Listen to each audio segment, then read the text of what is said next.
And now it is my pleasure to introduce our speaker, Derek. I have known him since I've gotten sober. I know bits and pieces of his story. He is one of those that when he shares, you kind of listen a little bit more, you pay attention a little bit more, just because of his experience, and plus he's an amazing man. So I'll give you Derek.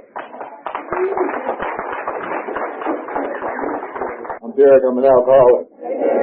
Most people don't talk that well about me. Thank you.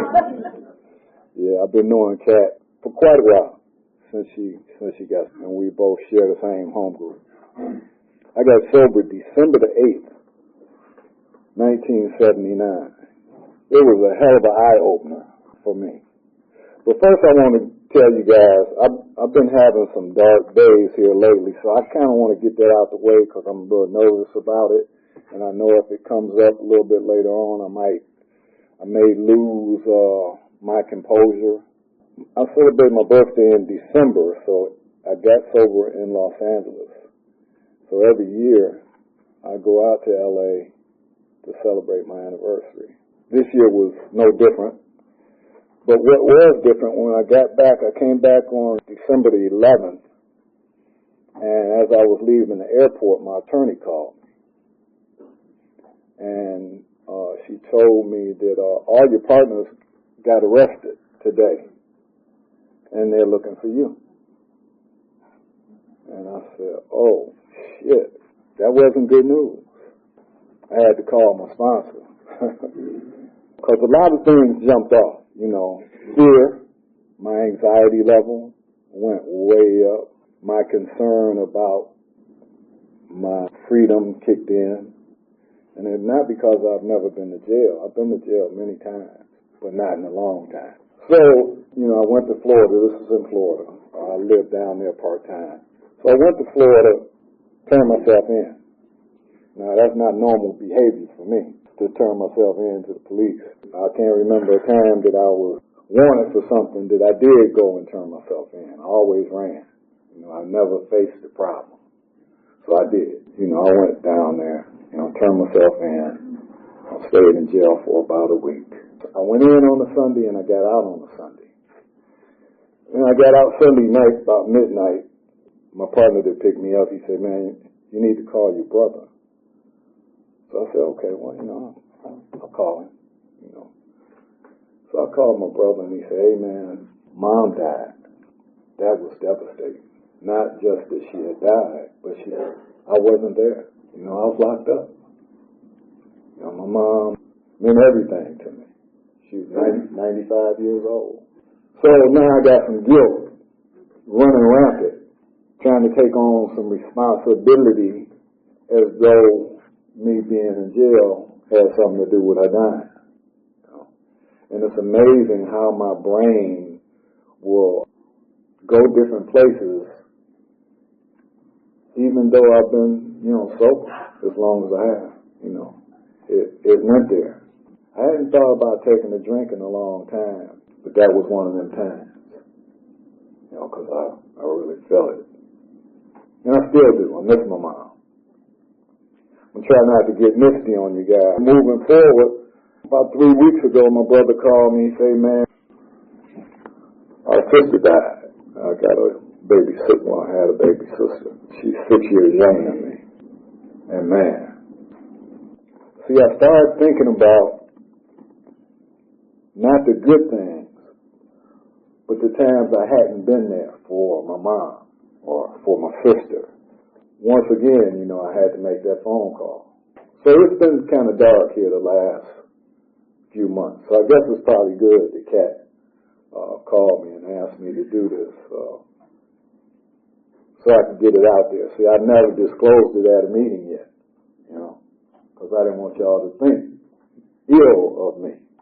But I learned when I initially came to the fellowship that this is where all the shit happens, right here at this podium.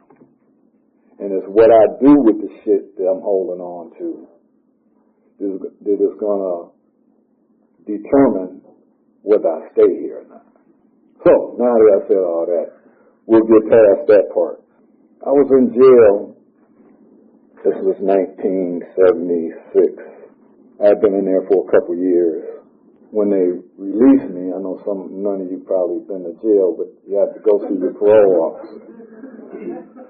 So, I went to see my parole officer, and he told me I was going to have to, come in and report. And I was going to be on testing where I would have to, call this number, have to go do a urinalysis. And I didn't think that was going to work out too well for me. Because, I had been locked up for a while and, I like to do other shit other than drink. And it had been a long time. So I was kind of waiting on that day to get out so I could do my thing. He said, yeah, you're going to be on test. And he said, I'm going to tell you this, that if you bring me one dirty test, you're going to be going back to prison to be Bubba's wife. That was a hell of a vision for me. I just couldn't see that. That was a horrible thing somebody could say to me. Because, I could actually see it happening. He did me a favor. He said, I'm going to do you a favor. And he handed me this pamphlet. He said, I suggest that you go to these meetings. And I was like, oh, okay. So I went to this meeting that night. It was a Monday. It was at a place called the Unitarian Church in North Hollywood. And when I walked up into the parking lot, it was, to me now, there was 100 Harley Davidsons in the parking lot. I was already questioning what the hell going to a meeting was going to do for me. I mean, how was that going to affect my desire to use? Because I'm a dope fiend. I'm a use. That's what I did. So anyway, I'm, looking at the differences, and I go in the meeting. I mean, literally, I'm like, what? There's nobody in there that looks like me. And my head, once again, attacked me. But lo and behold, God put this one black guy, and he was way on the other side of the room. And boy, I was so happy to see his ass. Now, I ran over there to that dude. I know I probably shot the shit out of him. Hey, what's happening, bro? And he said, hi, my name is David. I was like, God. Brother undercover.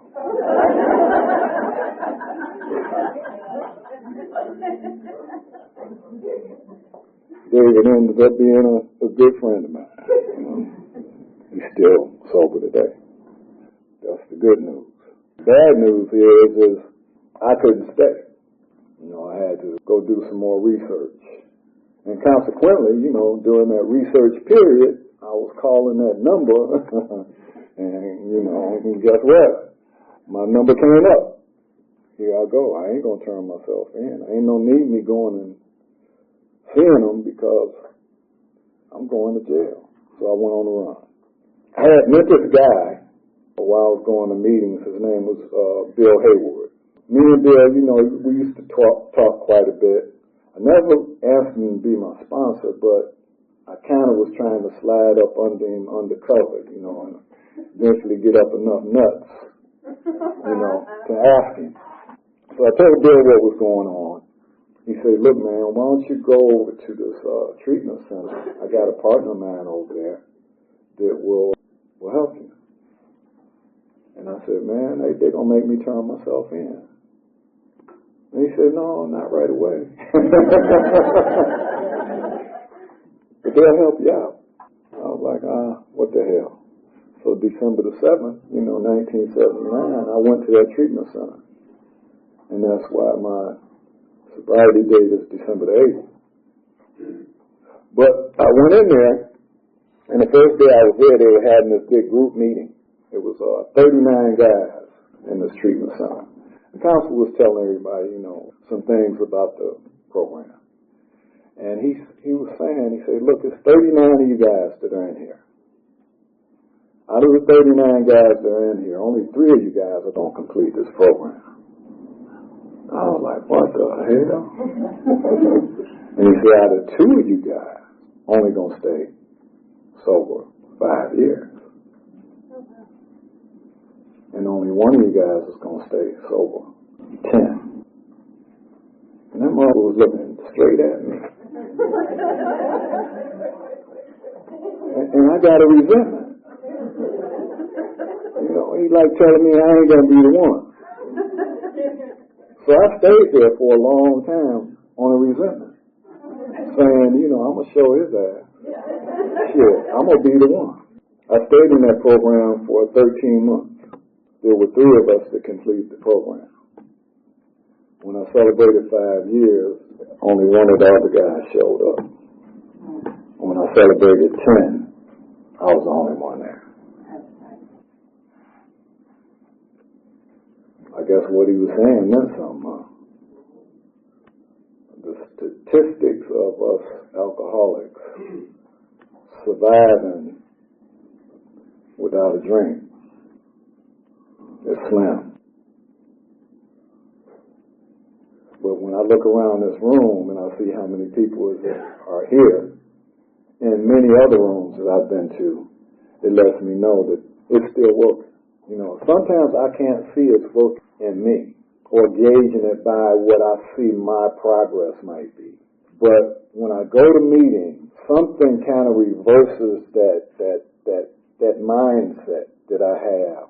And although I haven't drank in a long time, I at times still think I'm a piece of shit. And I've had many joyful times here in the rooms. And I've had some not so joyful times. But all in all, you know, it's been a hell of a trip. You know, this has been a hell of a journey. So while I was in this treatment center, he instructed me to go to a particular meeting on Thursday night.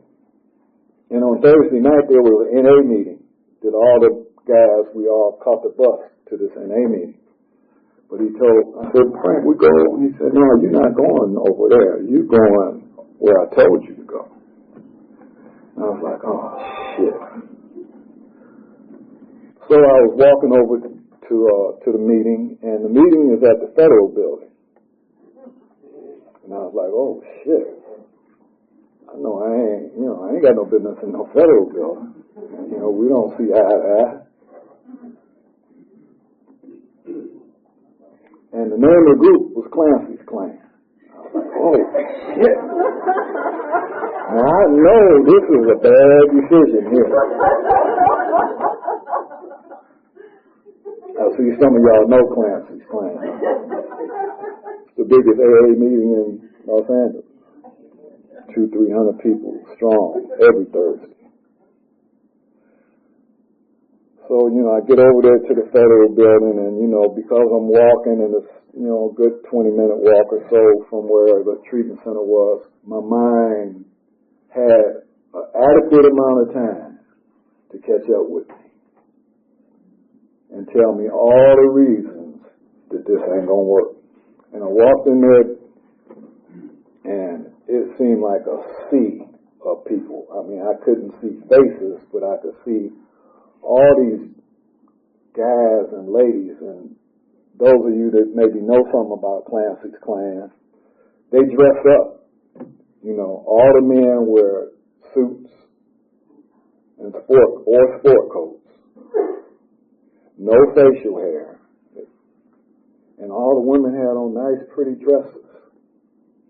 And, you know, back in 1979, I didn't quite look like I look now. I didn't really walk, you know, like I walk now. I had a big old natural. And I walked with a limp, you know, because that's what cool mothers do. And, man, that was an experience. That was the first AA meeting I had ever been to. I'm sitting in there, and they're reading the literature, and they're reading out the book, and they're talking about alcohol, and ain't nothing but white people. I was real prejudiced back then. You know, y'all probably don't believe that, but I was. Because in my mind, you I had never had good experiences with white people. Y'all call me shit like nigga, boy. And I had been in the service for some years before that. And they didn't treat blacks quite well back in them days. So my experience was really tainted, And that ain't to say that I didn't meet some of y'all that was pretty cool, because I got high with you motherfuckers. But once again, my mind is looking at the differences. See, I no longer can see any similarities in the adventure that I'm on. I can only see the differences. So when I see you guys, I wasn't people. I wasn't seeing people. I was looking at the differences. They were dressed up nice, and I had on probably the only clothes I owned. They talk real, proper. I talked like I was still in the street. And I sat there, and as they read about alcohol, it took everything in my power to keep me in that seat. See, because I thought being a dope fiend was a cut above. I was cool. And I got to tell you, my dad had 3 brothers and 3 sisters, and they were all alcoholics. Except my dad. My dad was a cop. I know you laughing because I look like the cops' kid. That's the kind of shit we do, right? Cops and PK kids. But I survived. I survived the meeting. I really did. I was able to keep my butt in the seat, but I couldn't wait to get out of there. A couple guys came over to me and tried to say something, and I tried to hurry up and end that conversation. I got to get the hell out of here, and I got a few choice words for Frank's ass when I get back to the treatment center. How dare him send me over here to this place? So I talked to Frank the next day and told him I wasn't going back over there anymore, and I didn't identify. I wasn't like you people, And he said, okay, that's fine, D. You don't want to go back over there no more. Yeah, shit, I want to go over with the other brothers. He said, okay, pack your shit then and go on with them. And I was like, whoa. I didn't think it was going to get that serious. See, I can't leave because if I leave, they're going to tell the court that I left and I'm going to go to jail. So once again, see, my life is being controlled by fear. Fear of what's going to happen. Fear of my inadequacies to do what's necessary for me to keep my ass in this treatment center until my commitment is up. So every Thursday, I went to Clancy's Clan. I probably had been going for a few weeks. And these guys came up, because I would always come and then meet over, I'd be, gone. These guys came up to me and said, hey man, we're going to Polly's Pie House. Would you like to go? And I was like, I ain't had no money. I had got some clothes out of the indigent locker, so I looked a little better than I did when I first started going there. But I ain't had no money. They ain't gonna like me. Then they gonna tell everybody else that nigga ain't had no money. But they convinced me to go. They even offered to give me a ride back to the treatment center. And I was like, these motherfuckers up to something. They want something. Now, I ain't got shit. But they want something. So they gave me a ride back to the treatment center. And I was so overwhelmed with gratitude. Because this guy didn't have to do that. They even paid for my damn food. And didn't ask me for nothing. I mean, they just came time to pay, they just stroked the money on out there. I was like, damn, who do that? They don't know me. And the guy dropped me off and he got out of his car. He came around to me. He said, man, Derek, man, I'm glad you're here, bro. And anything you need, just let me know. And he hugged me. And I started crying. Because this was something I hadn't felt. in a long time. And I continued to go to Clancy's Clan. Then one day, some months later, Frank told me, hey man, D, you can go to the NA meeting with the other brothers. Go ahead. And I thought about it for a second. I said, you know what? I'm going to my meeting. And I went back to Clancy's Clan. See, by then, I had started recognizing that I had a problem with alcohol. Although that was not my primary drug when I was out there in the street, I started drinking before I did anything else. And when I drank till I couldn't drink no more, till it was gone. I couldn't stop, you know. So I think I kind of got the lesson of why Frank sent me over there. See, I had to learn that I'm an alcoholic. No matter how much of a other substance I've ever used in my life, the bottom line is I'm an alcoholic and I'm right where I'm supposed to be.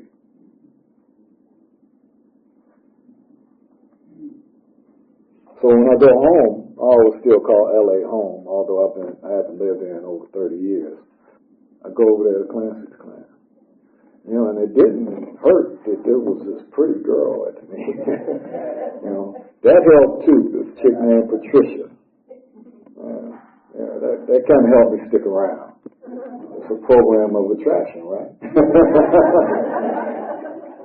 I think you say that somewhere in our literature. You know?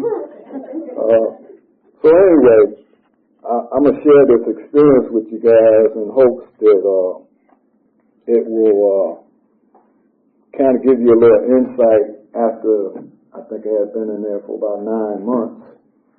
I had made a friend with this guy named White Guy. Go figure that. And his name was Ray Horsky. How much more white could you be, Ray Horsky? Right? But me and Ray were real good friends. We were talking one day, and I said, Ray, you know what, we've been here for, a long time, man. There's no girls in the treatment center, so, we couldn't get no nookie. And I don't know about y'all, but after 9 months, nookie go way up on the priority list. So I said, Ray, let's get out of here, man. Let's go have some fun. He's like, oh, okay, D, no problem, yeah. So we discussed it, we were going to make our great escape. We're going to tie some sheets together. We're on the 3rd floor, and we're going to throw them out the window, and we're going to climb down, and we're going to make our great escape. Frank called up to the treatment center. It was on a Saturday. He called the treatment center. He told him to go get me. And he said, hey, it's a guy coming in there today. His name is Jerry Jenkins. I want you to be his big brother. And I was like, oh, shit. It's going to fuck up my plan. Because I know some people who are from the treatment center, but as a big brother, I have to stay with Jerry. I cannot go anywhere without Jerry with me. And it's my responsibility to tell Jerry how this has changed my life. And Jerry, don't leave 5 seconds before the miracle. Stick around. All the good shit we supposed to tell people. And so when Ray came to get me that night, I said, hey Ray, check this out. Let's go tomorrow. And he said, okay, D, no problem. And we got up the next day and Ray was gone. And I was like, oh shit. Ray left me. I thought that was very messed up, because I could only think about what Ray was doing, because Nookie was, that was the real culprit, the purpose for leaving. A couple days later, Frank, my counselor, he told the guys, hey, go get, I ain't going to tell y'all what he called me, but go get him. I said, oh man, Ray done called and snitched on me. So I went to Frank's office, and Frank was like, okay, sit your ass down. He said, I want to let you know that Ray's wife called me. I was like, oh. Ray's dead. And I said, oh, boy, I'm glad I wasn't with Ray. See, there's some things that had happened over the period of time that I had been there that had changed.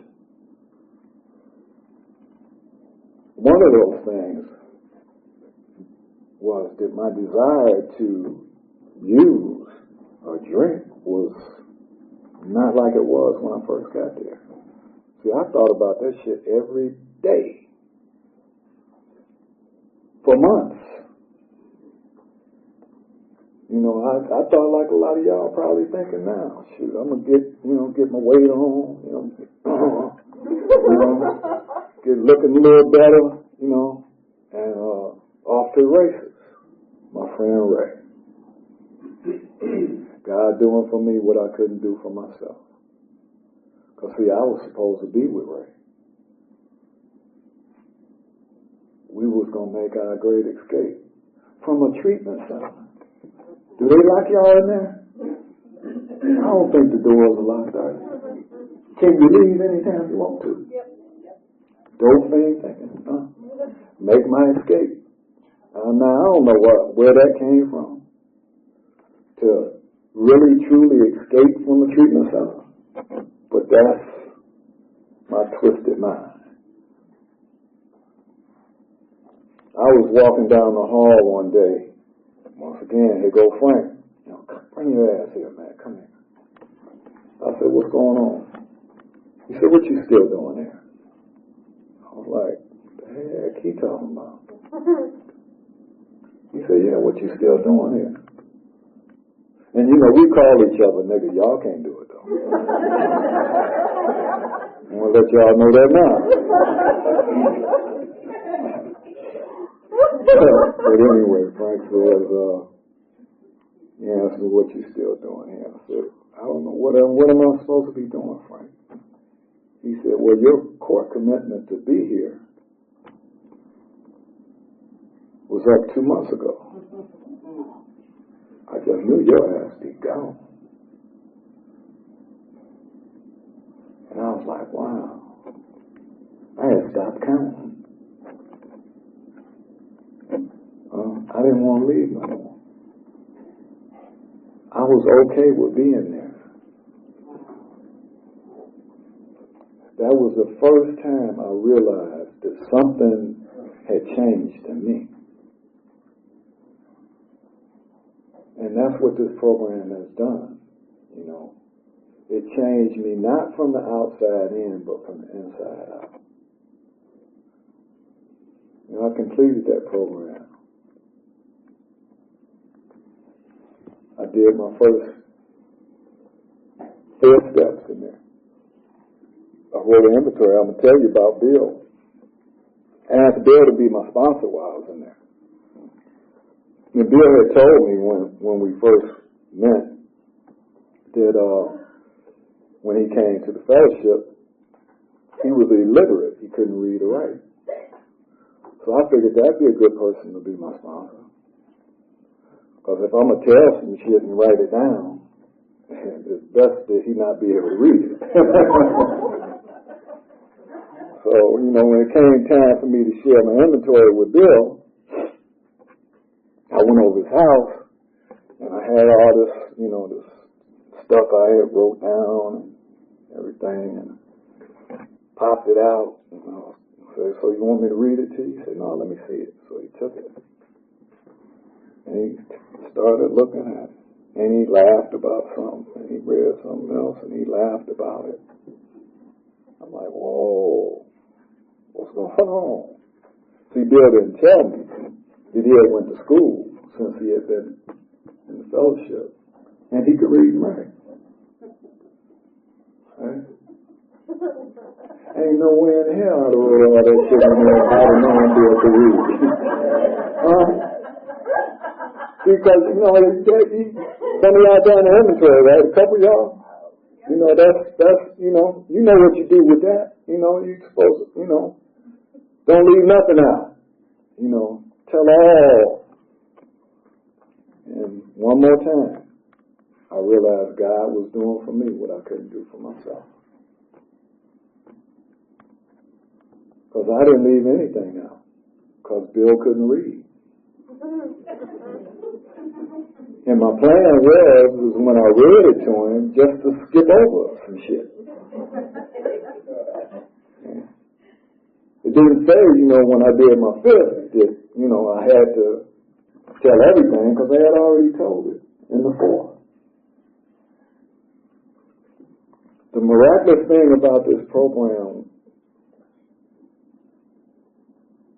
is that in spite of my thinking, God always seems to pull me out of the mess and set me on a path. The problem is I get off the path. And when I get off the path, it's those steps on the wall that I have to use to get me back on the path. I don't think it says anything in the big book that says that once I get started, I'll never veer to the left. Shit, I'm always, 90% of the time, I'm either far left or far right. And thank God, when I'm going from one side to the other, I get to stay in the middle sometimes. And those are the times that are most peaceful, when I'm in the middle. I've had a lot of joyful times, since I've been in this fellowship. A lot. It's been a lot of painful times also. Just 2 weeks ago, I was on the beach. I live in Jacksonville, Florida part of the time. The day after my sister died. And I went to the beach, and I was sitting on the beach, and I was looking out at the ocean. And I was trying to make some sense out of the shit that had been happening. I was trying to make sense out of it, And out of nowhere, the thought came that it was sure, it's hot.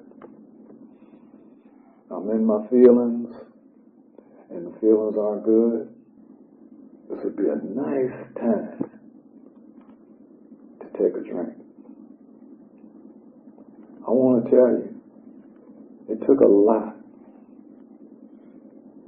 It took a lot for me to sit there. Probably said the serenity prayer 1 million times. Thank God for that serenity prayer. To just keep me on the beach until this passes. Pain is a motivator. Thank God I didn't give in to the pain. Thank God I've done some things since I've been here that have allowed me to have a choice. And I just haven't chose to use. Now, surely enough, I didn't want to come in here and tell you guys I got 45 years sober, and I was thinking about taking a drink.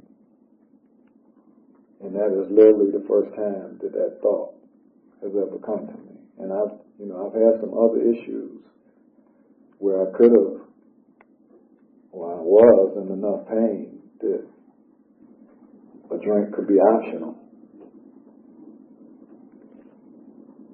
And the thought never came. This time, and Bill used to tell me, he said, Derek, there'll come a time, and the time that you're here, that something will happen in your life that will make you think about taking a drink. Something's going to happen. So, you better start doing something now. They call it putting something in the bank. So when that thought comes, you'll have a defense to say, thanks for sharing, but no thanks. You know, there are many people that have been in my life since I've been sober that have given me exactly what I needed to keep staying here one more day. My sponsor, I was just in this room maybe a couple months ago. My sponsors, some of y'all may know Chet G. He was celebrating his 47th birthday, and I was here visiting. Well, shit, I live here, but I was back up from Florida. He said, hey, D, why don't you meet me over at this meeting? And I came over here and I seen him get his chip. And it was a very emotional time for me. You know, I might look like I'm a pretty tough guy, but I'm really, I'm really not. I don't know why it was so emotional to see him get that chip.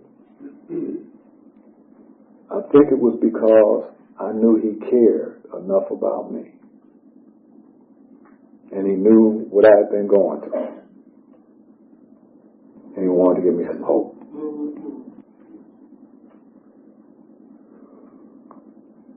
And I don't just think that that's what the shot is here. I know it. I believe it. Without hope, I would have been long gone. You know, this program has definitely changed that little boy from Detroit into just a little man in Georgia. I share this with you guys and let it go. I have two older brothers, and my brother that I did a lot of street stuff with came up to the treatment center while I was up there. And I called him and said, man, come on up here. You know, this is by the time the transition was kind of happening with me where I wasn't concerned about, the street anymore. Now I'm realizing that this thing is kind of doing something and it's working and I'm seeing something different and I wanted to share it with him. And he came up to the treatment center. And when I went out to meet him, he got out of the car and he had a tall can of Slits Malt liquor full. And I looked at him, boy, I was like, this mother, what is he thinking about? And I told him, I said, bro, you can't bring that shit up here. What's wrong with you? That's why I'm here. I'm trying to stay away from. So I proceeded to tell him, bro, this is, I found it, bro. This is what we've been looking for. Because me and my brother, we had been struggling for years. We're in the service together and doing a bunch of, crazy shit. And that's where I learned to drink at. This is what we need, bro. You need to come on and join us. And he said, weak people like y'all need this. I don't need this. I can quit anytime I want to. And I knew then that my relationship with my brother had changed. Until I seen him in the rooms of Alcoholics Anonymous, I knew things wasn't going to be the same. Bad news. Good news. 2 years later, my brother called me one day. He said, hey man, can you get me in that treatment center? They had told me that I didn't have to do anything else. I had already told him. He knew where I was. He knew what was going on. So just keep your damn mouth shut and be an example. That's how you're getting. So at some point, the God in me touched the God in him. And he made that call. I was so happy. My big brother. And I know some of you probably got family members that you would love to see them sitting next to you. And I can tell you it's worth it. Pray for them. The feeling you get is undescribable. I cared more about him being here than I cared about me. Man, I've enjoyed you guys. I hope I was able to say something to allow you to get a little closer to me. And in hopes that something that I said, that you could identify with, will allow you to stay in that treatment center. And if you're not in the treatment center, that it will allow you to stay here and get one more day sober. Thank you guys for listening.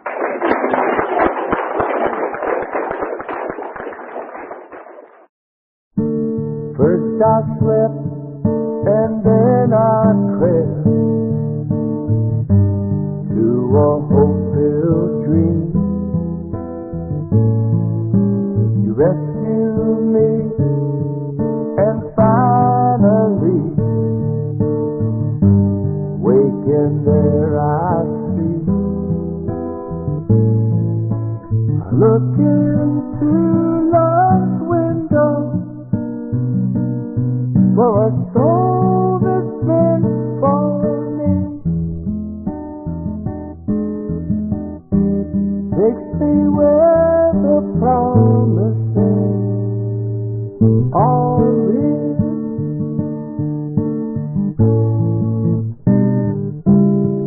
Sometimes quickly, sometimes slow, we get just what we need. On a broad highway, stride for stride, we walk eternally. I look into love's window for a heart that beats for me. Takes me where the promises are real.